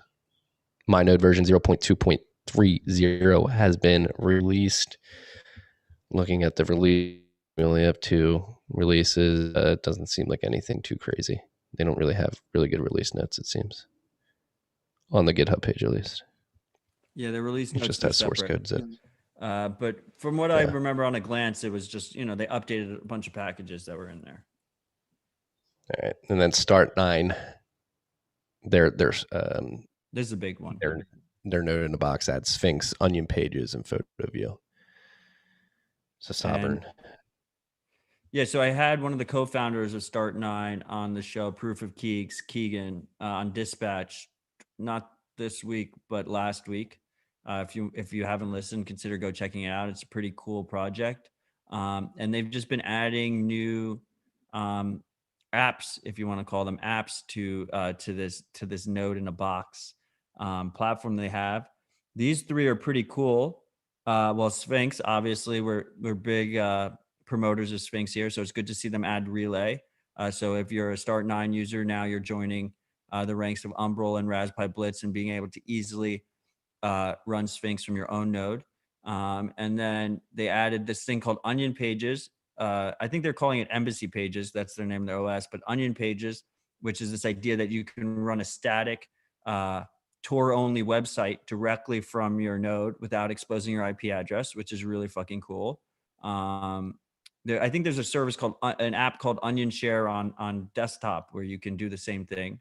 So that's dope. And then the last one's called Photo Viewer, which is like a drop-in replacement of like Google Photos, but you run it from your node. So cool. Hell yeah. Yeah, and so their node software, their operating systems, Embassy, start9labs.com is their website, START9, the number 9, labs.com. Really cool team. As Matt said, he had Keegan on Citadel Dispatch a couple weeks ago. Matt Hill, their CEO, has been on TFTC as well. If you're interested to learn more about that sovereignty in a box that they're working on with their Embassy operating system, I highly recommend you check it out. And it goes well When was beyond Matt Bitcoin. on the show? God, earlier this year or end of last year. I forget exactly when. I think he was just down in Texas for BitDevs and Beefsteak. I didn't run into him, which is odd. I met him and Keegan at BitBlock Boom this year. Good dudes. Very good dudes. Very good project. Again, sovereignty in a box, their Embassy OS.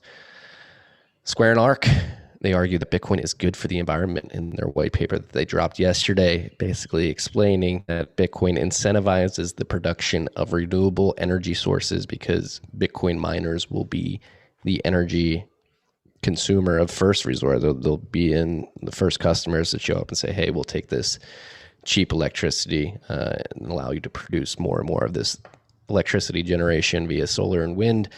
And hopefully by doing that, it'll lead to more green renewable energy generation being produced and used by the world. Yeah, what are your thoughts on this, Mr. Miner? I think it's good. I think it's true. Bitcoin mining certainly incentivizes this. When it comes to particularly the levelized cost of energy, in the paper, it was like, so we had our engineers at Great American Mining talking about this yesterday, and there's some misleading information about green energy production as opposed to something that's energy dense, like natural gas or oil. While yes, the LCOE, the levelized cost of energy, has fallen 90%, and wind and solar are saying is between 2%, or excuse me, 2 cents per kilowatt hour and 5 cents per kilowatt hour. It's a bit misleading because the capacity and the intermittency of those green technologies is considerably low compared to like something like natural gas, where it's around 40% capacity for the levelized cost of energy, where something like natural gas is around 86%. So yes, they're in the same levelized cost of energy range. However, when it comes to actually being reliable, they really don't compare. So it's a little bit truth, a little bit virtue signaling. Would you agree? Yes. But it's important virtue signaling, right? Because we have so many that virtue signal from the opposite side, right? That it's like, it's very important that we have large companies just come out. Like, did you see like the interchange between, like, Jack retweeted it and then Elon Musk responded underneath like true. Like that's fantastic for Bitcoin in terms of countering this this narrative that Bitcoin is bad for the environment. Yes. Well, so preface this rant with the fact that I love everybody involved, like Square Crypto team, Steve Lee, ARC team, Yassine, Miles, everybody involved. I don't think we should kowtow to these people. Like, we should not kowtow to the hysterics that want us to act a certain way. Like, again, I've been saying this on Gamcast, particularly strong men need to stand up and speak sense to the world. Like, I'm all for green energy production, electricity production from green energy sources, but we should not kowtow to these literal anti-human communists who hate the fact that we consume energy and produce electricity, and that want to push us towards these literally unreliable, like, definitionally, like, you can't rely on the sun being out all the time or wind being blowing all the time. And the batteries just aren't there yet. And there's this very concerted effort by people who have frankly just been wrong time and time again for literal decades, that are trying to push us towards this unreliable energy source that is literally going to make humanity worse off. It's going to drive up energy prices. It's going to make energy and electricity deliverability unreliable, which leads to the blackouts that we've seen in Austin, in the Texas area this year, and in California. And I just don't think we should kowtow to these people. We should stand up and speak sense. Like, fossil fuels are good, organic fuels are good. But are they really kowtowing? Like, they have to, they have to fight back, right? So and you got to fight back in like a diplomatic way. You know, I don't know if, they're playing chess. It's a chess move. Are they diplomatic? But like, is the other side diplomatic about it? Like, they it doesn't matter. You're playing chess. You got to win the chess game. Yes, I mean, it is true. Bitcoin mining does incentivize the production of green energy sources, right? And many Bitcoin mining as an industry is probably the highest penetration of green energy sources as an electricity generation mechanism of any industry in the world. These things are true. However, I don't think we should pretend like we're going to be able to transition to a completely green energy future, and then also it sort of glosses over the amount of hydrocarbons that are necessary to actually produce this quote unquote green energy future. I say quote unquote green energy because it takes an immense amount of fossil fuels to produce these technologies. There's two different things here, right? There's Bitcoiners that are, it's one thing if a Bitcoiner is, accepting someone else's narrative, right? And we shouldn't accept other people's narratives. We should just, stand our fucking ground. But these three companies that are involved here, Square, Tesla, and ARC, they operate in the public markets, right? And there's a ton of market pressure in terms of being green and being all these different stuff. So they have, they have fiduciary duty to their shareholders to maintain their share price and extend their share price. I don't even know if it's, they're basically justifying their support of Bitcoin to shareholders from their narrative. And it is what it is. Like, that's their incentive to do that, right? I agree. And again, I think, there's some misleading stats in there, but it is true that Bitcoin does incentivize this clean energy production. But I don't know. I worry. Like, I've been completely Alex Epstein pilled. Like, if you listen to him, you read his book, and you understand like the nuance around the conversation when it comes to electricity production.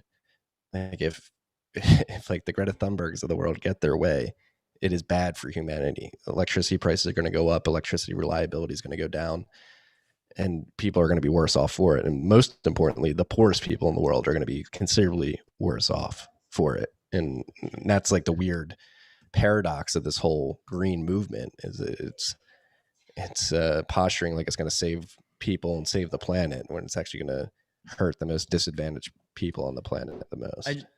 I don't think you're going to be able to stop. I don't consider it really that much of a threat, because I don't think you're going to be able to stop people from using whatever the cheapest energy is that's available. And someone that I respect, Marty Bent, once said that Bitcoin is the Green New Deal. So I feel like this is It just is. like this is the corporate way of saying that in a research paper. Yes, it is. It is. But again, I just want. So that's the thing. But it is virtue signaling for this ESG narrative to sit within these guidelines or this narrative that's ESG been is put like in the public CBDC. markets. Yeah, exactly. And it's so like that. I got into a Telegram chat about this yesterday. Like, and people are like, "Oh, well, this is the only way you can get access to capital is you have to posture like you're doing this." And it's like, what are we doing here? Like, we're trying to bring Bitcoin to the masses, the Bitcoin network, the Bitcoin ledger, which represents objective truth. And we're going to virtue signal for this thing that, if it is successful, is going to make humanity worse off and doesn't follow objective truth. The narrative that's being pushed by the climate hysterics is doesn't have truth behind it.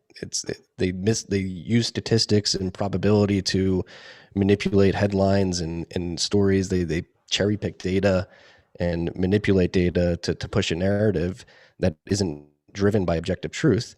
And that's why, like, I think, again, like in every aspect of what we're doing here in modernity, like, we need strong men to stand up and like speak sense. We can't like kowtow to these hysterics who are wrong and they're misleading and they are disingenuous, and be a Bitcoiner at the same time. Like, I just don't think that there's logical consistency there. From like Bitcoiners, we go and we're trying to bring objective truth to the world and via this ledger. We should search and try to bring objective truth to the world outside of this ledger too, to be morally, ethically, logically consistent.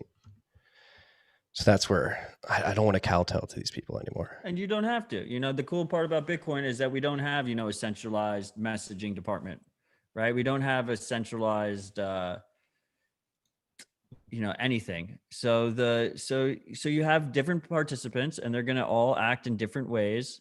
But ultimately our incentives align in terms of Bitcoin becoming more robust and the price going up. So yes. I mean, obviously, disclaimer, I work for Great American Mining. We use natural gas as our energy source to produce electricity for our ASICs. And again, yeah. And but again, even like, you do it in a green way, right?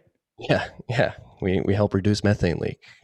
Like, we could, that's the thing that pisses me off, is like we could take advantage of this ESG narrative too. Like, we certainly do, but it's like, like the carbon credit game, the carbon credit game, the whole concept of like net zero carbon, it literally does not make sense. We are carbon-based life forms. Like, you want net zero carbon, like everybody would have to die on the That's what I'm planet. saying, Like, right? Like, so like it's not logically consistent. my understanding is Tesla thrives on that regulatory situation with carbon credits and whatnot. They make a ton of money off of them.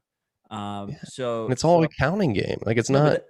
but that's what I'm saying. You can't purely judge Elon's moves based on a Bitcoin narrative, right? He's got to do the Tesla narrative too. Like, his whole company's based on that shit. Yeah. And it's all subsidized. A lot of it's subsidized by the government. And again, it's again, objective truth. Bitcoin sound money leads to a more accurate allocation of capital. Good argument to be made that there's been a ton of capital misallocated towards these quote unquote green energy solutions that has made society worse off if nothing had been done in terms of subsidies for this Free particular market source. for energy will sort it out, and Bitcoin is that free market. Boom. Yes. And again, I want to say I love everybody involved. Yeah, they know I love them. Yeah. Yeah. Objective truth. Seek objective truth. Don't kowtow to extremist, because that's how you get into these problems, right? Like, Is it cow tail or cow toe? kowtow, KOWTOW. Okay, that's what I thought. Kowtow. I accent coming out here. And what's the definition for the freaks? There's someone asking in the chat. Basically be subservient and try to bend the knee. Appease. Yeah, bend the knee. Yeah. Okay, bang bang. Yeah. This is so weird, dude. I saw this. I was like, what? Is the revolving Binance doors a spook company? Yeah, former comptroller of the currency, Brian Brooks, is the new CEO of Binance USA. So we had two back to back. So Brian Brooks is extra funny because so Brian Brooks, I mean, this is just classic regulatory capture, revolving door, corruption bullshit. So Brian Brooks was the chief lawyer at Coinbase, fought to dump unregistered securities on retail. Then he became the comptroller of the currency. Then Coinbase IPO'd, or he left the comptroller of the currency because of the administration change. Then Coinbase IPO'd. I'm sure he got like a nice little package out of there. And now he's joining Binance US, fresh out of the US government role. And then we have the ex CFTC's chair, Giancarlo, is now a board member of BlockFi. So like these, this is the corrupt old system just playing out just as it's always played out. The revolving door. It's like, so this is like is Binance ever going to get? Great play by Binance. Yeah, right. Like they're like a lot of people expect them to get brought down by the long dick of the law, but this is a pretty strong ally they brought on too. The funniest part was CoinDesk TV had Brian Brooks on for the news, and he's talking about how he wanted to join Binance because they're the only ones that are really prepared to fight the largest incumbent, Coinbase. And they just like let him get away with saying that, even though he was the head lawyer of that largest incumbent. He's just double dipping or triple dipping or whatever, right. Which all the power to him, it's part of what it is. It's playing the game. But yeah, like, I mean, this got to make you more bullish on Binance's long-term U.S. goals, right? And this to have, I mean, he'll probably be a fantastic CEO for them. Yeah, I mean, that in terms of like playing within the regulatory boundaries and trying to get a leg up in that perspective, you couldn't ask for. And in some ways, the corruption and the regulatory capture is like good for Bitcoiners, and because there are some incentives that are aligned, but I like this idea that Giancarlo at the CFTC was protecting consumers and just wants to protect consumers, and then he joins like one of the most predatory companies in the space as a board member, is just I don't know. Like, at least Brian Brooks was consistent. He fought Coinbase's legal battles. Then he went into office at the U.S. government, and he secured those legal battles.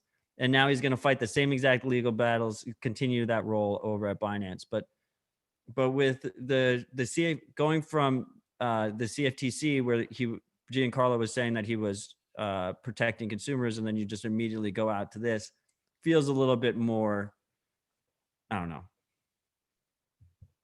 Yeah. And the revolving door, it should be expected. And you just mentioned it, right? Giancarlo, former CFTC head, Christopher Giancarlo. I believe he was known as like Bitcoin Dad. Yeah. He joined BlockFi's board of directors.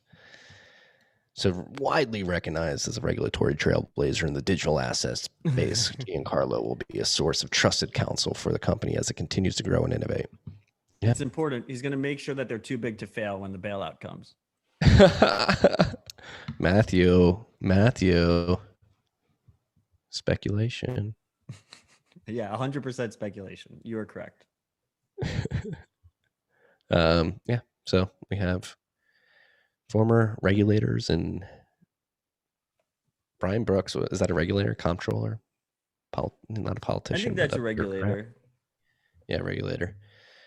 I think it's interesting where people talk about being hit. They like, some stories will call him the former comptroller, and some will call him the former chief lawyer of Coinbase. It's an interesting dichotomy. Yeah. Where's Ben Lawsky going next? That's what we got to figure out. Yeah, so Ben was the trailblazer, right? Because he was at the New York Department of Financial Services. He passed the BIT license to protect consumers from rampant scams in the Bitcoin cryptocurrency space. And then he joined Ripple's fucking board. So everything seems better than that. Yeah. Agreed. On to the next one, though. 2 more items on the list. Actually, 3 more items on the list. I want to just add something at the end there. The Intelligent Bitcoin Miner, part 2. So the team in Anicha Research, Leo Zhang, Jack Kohler teamed up with Kareem Helmy from Galaxy Digital, moved from Coinmetrics to Galaxy, to basically release part 2 of the Intelligent Bitcoin Miner, which is a series that Leo and Jack have been working on, trying to help illustrate and create models around miner profitability, taking electricity costs, mining model, initial investment into consideration. And this is a really thorough piece on some of the models they're working on. They've actually open sourced it too. So if you're a miner or just an enthusiast of the mining space is looking to get an idea of future profitability in different hash rate and price environments, Kareem, Leo, and Jack have open sourced this model on GitHub, so you can plug in your electricity costs, the mining model that you're using, your initial investment, and these models will run different price scenarios and hash rate scenarios in the future, and give you an insight into what your potential profitability would be, which is really cool. Do you have anything on this one? Yeah, I mean, cheers to them. It's awesome that they open sourced all the modeling and the tooling. We have John Fisher in the chat. Just interesting little fact, you know, kowtow is borrowed from Cantonese, Chinese, and it means when you kneel or bow all the way to your head touching the ground. And that's where it comes from. Yeah. Shout out John Fisher for that insight. Did you know it was Chinese? Did not. Yeah, neither did I. Cool. Cantonese, kowtow. Yeah, it's like, don't be subservient to something that's not logically consistent or based on an objective truth. Yeah, I mean, we're definitionally correct. It's just interesting that it's based in Chinese. Yeah. What do we got here? Signal hacking company Celebrate. This was interesting. Super cool. They're making up for their shitcoinery. So you want to dive into the exploited vulnerabilities in Celebrate UFED and Physical Analyzer from an app's perspective. Yeah, I mean, it's a mouthful of a title. Celebrate is famous for they have this tooling. They have these devices where you can pull all information off of a phone if you're holding it physically, and a lot of police departments use it. Authoritarian regimes, they sell it all around to all these different horrible governments. To attack protesters and attack dissidents. They've been involved with, you know, hacking iPhones and stuff to try and gain access, and they try and automate it. And they're really veiled in a lot of secrecy. They have NDA agreements with these companies that use them, that they can't share their stuff. And it's all very closed, and there's not really that much insight into it.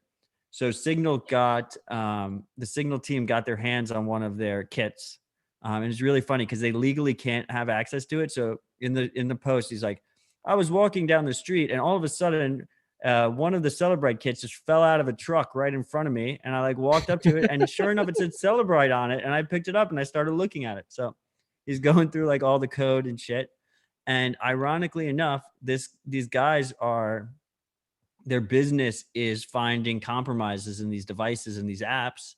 And meanwhile, their code just had tons and tons of compromises.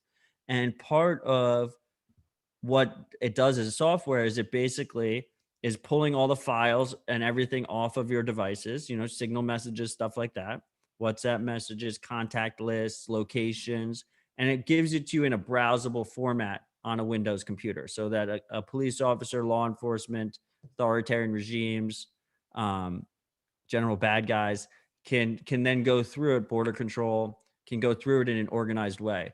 Well, it turns out that if you take a device and you just start pulling everything off of it onto your own device, you open yourself up to a ton of different compromises. So they've developed, which also they can't say, they noticed that if certain files get pulled off the phone onto the computer, you can compromise the Celebrate installation.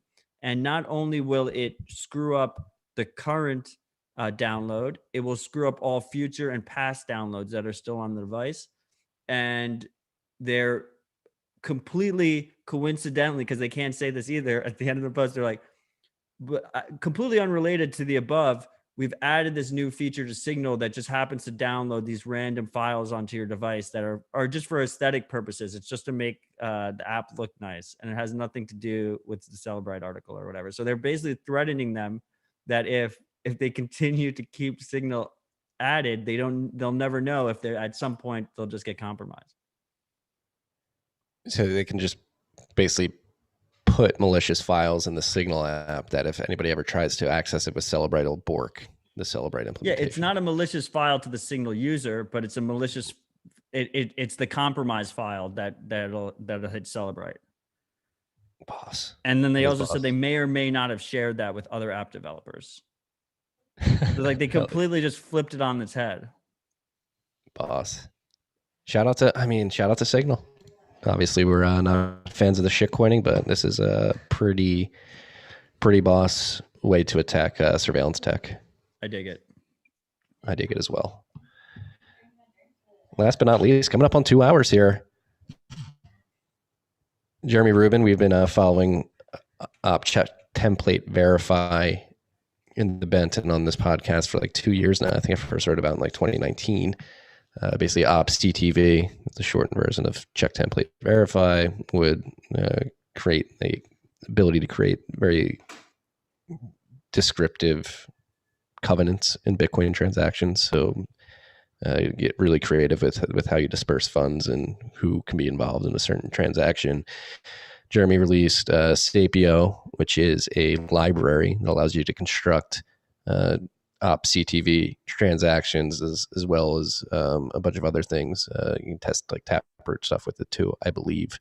And I just think it was a really cool tool. Jeremy demoed it to me over a year ago now at this point. It was really cool. Then it was really rough around the edges. It seems like he's tightened it up and has released it. And he's got a few examples that he's put out there already. One being if Ops CTV gets merged into Core, one thing you'd be able to do with the covenant structure that it enables is something like a decentralized mining pool where you can decentralize the payout aspect of mining, which is pretty massive. So be working on Stratum V2, Brains and Square Crypto, Braid Pool with Bob McElrath and Voskuil, which they're thinking about. And then like this is another decentralized mining pool solution that could be possible if OpsCTV gets activated, merged and activated. So that's BIP 119. And I think there's other ways that it could be. Obviously, there's got to be some debate around whether or not that is worth merging in.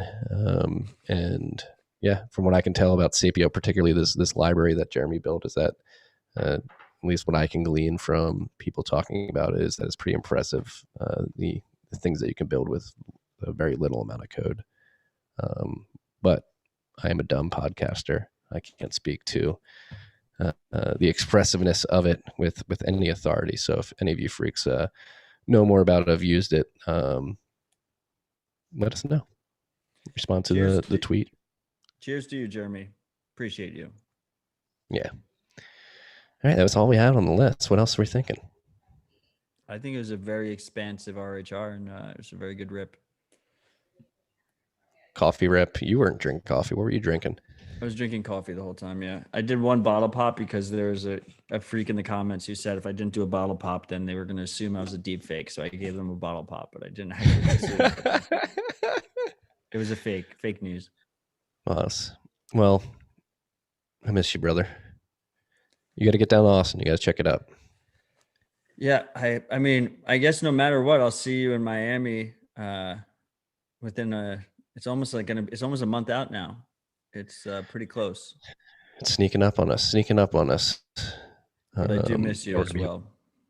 Bitcoin Conference 2021 in Miami. What is it? BT.C? B.tc/conference. B.tc/conference. Go check it out. We're going to be down there. Are we still getting a humble discount? I think so. But the ticket prices have risen. So yeah, discount humble, all caps. I believe it's 15% off. I think this thing is going to sell out pretty fucking soon. Like it's really, really tight. Yeah, so if you haven't gotten a ticket yet, consider it. It should be a fun time. I am looking forward to it. We are going to do a live RHR there. I threw some shade at them that it's like last time we did on a picnic table, and so I think we might actually be on a stage. We'll see. So I'm looking forward to it.